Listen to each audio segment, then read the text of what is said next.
Hi friends, ഇനി നമുക്ക് Arabian വിഭവമായ മന്തി തയ്യാറാക്കിയാലോ. Beef മന്തിയാണ് ഞാൻ ഇവിടെ തയ്യാറാക്കി കാണിക്കാൻ പോകുന്നത്. നിങ്ങൾ ഈ ചാനൽ ഇതുവരെ സബ്സ്ക്രൈബ് ചെയ്തിട്ടില്ലെങ്കിൽ പ്ലീസ് ഒന്ന് സബ്സ്ക്രൈബ് ചെയ്തേക്കണേ. കൂടെ തൊട്ടടുത്തുള്ള ബെൽ ബട്ടണും എനേബിൾ ചെയ്യുക. ഇനി നമുക്ക് ഇത് എങ്ങനെയാണ് തയ്യാറാക്കുന്നത് എന്ന് നോക്കാം. അതിനായി ആദ്യം തന്നെ ഇറച്ചി വേവിച്ചെടുക്കാം. അതിനായി ഒരു കുക്കർ എടുത്തിട്ടുണ്ട്. അതിലേക്ക് കുറച്ച് സൺഫ്ലവർ ഓയിൽ ഒഴിച്ച് അതിലേക്ക് 3-4 കഷ്ണം പട്ട, ഒരു 4-5 ഏലക്കായ, 8-10 ഗ്രാമ്പു, 2 ബേ ലീഫ്, മല്ലി, കുരുമുളക്, ചെറിയ ജീരകം, വലിയ ജീരകം, ഉണക്കനാരങ്ങ എന്നിവ ചേർത്ത് കൊടുത്ത് ഒന്ന് നന്നായി ഇളക്കി കൊടുക്കുക. ഇതൊന്ന് മൂത്ത് വരുമ്പോൾ ഇതിലേക്ക് 3 വലിയ ഉള്ളി കട്ട് ചെയ്തത് ഇട്ട് കൊടുക്കുക. കൂടെ 3 പച്ചമുളകും ചേർത്ത് കൊടുക്കുക. 2 മാഗി ക്യൂബ് ചേർത്ത് കൊടുക്കുക. ഞാനിവിടെ ചിക്കൻ ക്യൂബ് തന്നെയാണ് ചേർത്ത് കൊടുത്തിട്ടുള്ളത്. നിങ്ങൾക്ക് ബീഫ് ക്യൂബ് ലഭ്യമാണെങ്കിൽ അത് ചേർത്ത് കൊടുക്കുക. അതിനുശേഷം ഒന്ന് നന്നായി ഇളക്കി കൊടുക്കുക. അതിനുശേഷം ഒരു 2 ടീസ്പൂൺ ഇഞ്ചി വെളുത്തുള്ളി പേസ്റ്റ് ചേർത്ത് കൊടുക്കുക. വീണ്ടും ഒന്ന് നന്നായി ഇളക്കി കൊടുക്കുക.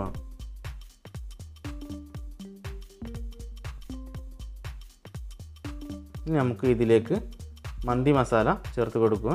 ഒരു 1.5 ടീസ്പൂൺ മതിയാവും. ശേഷം 1 ടീസ്പൂൺ മുളക് പൊടി, മല്ലിയില അരിഞ്ഞത്,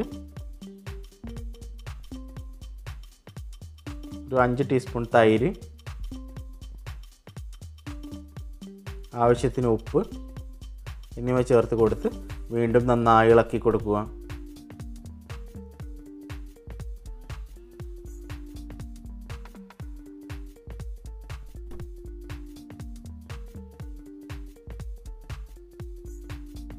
ഇതിൻ്റെ പച്ചമണക്ക് പോയതിന് ശേഷം ഇനി നമുക്ക് ഇതിലേക്ക് ഇറച്ചി ചേർത്ത് കൊടുക്കാം. ഇതുപോലെ കുറച്ച് വലിയ കഷ്ണങ്ങളാക്കിയാണ് ഞാൻ മുറിച്ചെടുത്തിട്ടുള്ളത്. ബിരിയാണിക്കൊക്കെ വെട്ടുന്നത് പോലെ തന്നെ.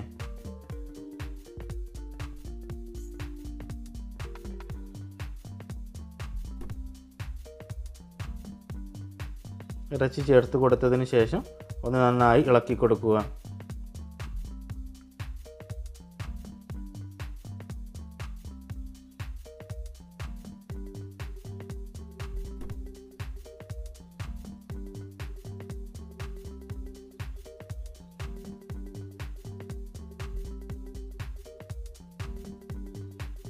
ഇനി നമുക്ക് ഇതിലേക്ക് ഒരു ചെറുനാരങ്ങയുടെ നീര് ചേർത്ത് കൊടുക്കാം.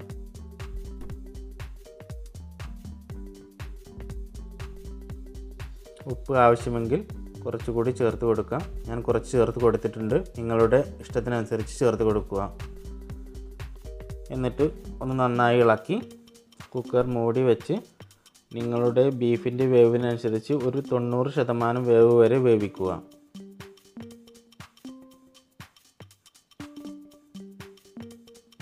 ഇനി നമുക്ക് ഇതിലേക്കുള്ള റൈസ് തയ്യാറാക്കാം. ഇതിനായി വലിയ പാത്രത്തിൽ വെള്ളം എടുത്തിട്ടുണ്ട്. ഇതിലേക്ക് ഒരു ഉണക്കനാരങ്ങ, 2 മാഗി ക്യൂബ്, ഒരു ടീസ്പൂൺ മന്തി മസാല എന്നിവ ചേർത്ത് കൊടുക്കുക. തയ്യാറാക്കാൻ ഉദ്ദേശിക്കുന്ന ബസുമതി റൈസ് മിനിമം ഒരു അരമണിക്കൂറെങ്കിലും വെള്ളത്തിൽ കുതിർത്ത് വെക്കുക. നമുക്കിതിലേക്ക് ആവശ്യമായ ഉപ്പ് ചേർത്ത് കൊടുക്കുക. അല്പം സൺഫ്ലവർ ഓയിൽ കൂടി ചേർത്ത് കൊടുക്കുക. ഇനി നമുക്ക് വെള്ളം തിളച്ച് വന്നിട്ടുണ്ട്. ഈ ബസ്മതി റൈസ് ഇതിലേക്ക് ഇട്ട് കൊടുക്കുക. മൂടി വെച്ച് ഒരു 90% വരെ വേവിച്ച് ഊറ്റി വെക്കുക.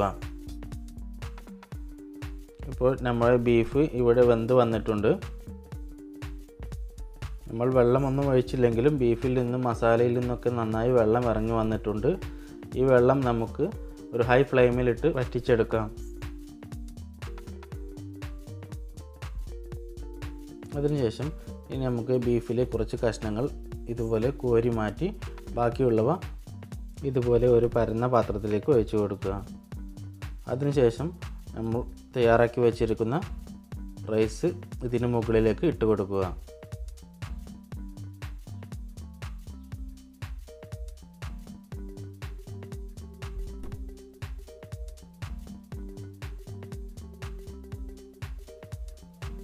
മുഴുവനായി ഇട്ട് കൊടുത്തതിന് ശേഷം ഇതിൻ്റെ മുകളിലേക്കായി ഫുഡ് കളർ ഇതുപോലെ ചേർത്ത് കൊടുക്കുക. ഓപ്ഷണലാണ്, നിങ്ങൾക്ക് വേണമെങ്കിൽ ചെയ്യാം.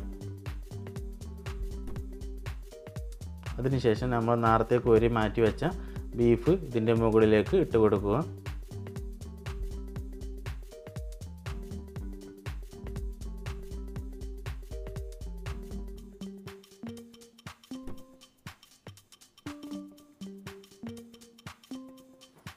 അതിനുശേഷം മന്തിയുടെ ഒരു സ്മോക്ക് ഫ്ലേവർ കിട്ടുന്നതിന് വേണ്ടി ഒരു ചെറിയ പാത്രത്തിൽ കുറച്ച് കനലെടുത്ത് ഇതിൻ്റെ നടുക്ക് വെക്കുക.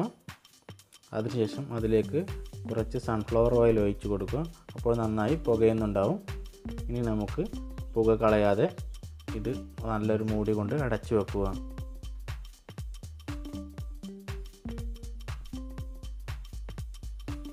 ഇപ്പോൾ പുകയെല്ലാം പോയി ഏകദേശം ഒരു അരമണിക്കൂറായിട്ടുണ്ട്. ഇപ്പോൾ നമ്മുടെ മന്തി നന്നായി റെഡി ആയി വന്നിട്ടുണ്ട്.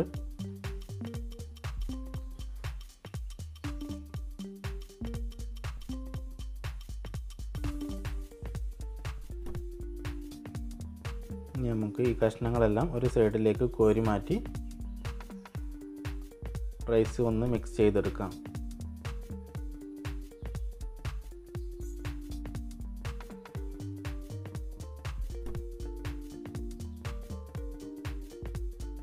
ഇപ്പോൾ നമ്മുടെ മന്തി ഇവിടെ റെഡി ആയിട്ടുണ്ട്. എല്ലാവരും ചെയ്ത് നോക്കണം, വളരെ ടേസ്റ്റിയാണ്. നിങ്ങൾ ഈ ചാനൽ ഇതുവരെ സബ്സ്ക്രൈബ് ചെയ്തിട്ടില്ലെങ്കിൽ പ്ലീസ് ഒന്ന് സബ്സ്ക്രൈബ് ചെയ്തേക്കണേ. കൂടെ തൊട്ടടുത്തുള്ള ബെൽ ബട്ടണും എനേബിൾ ചെയ്യുക.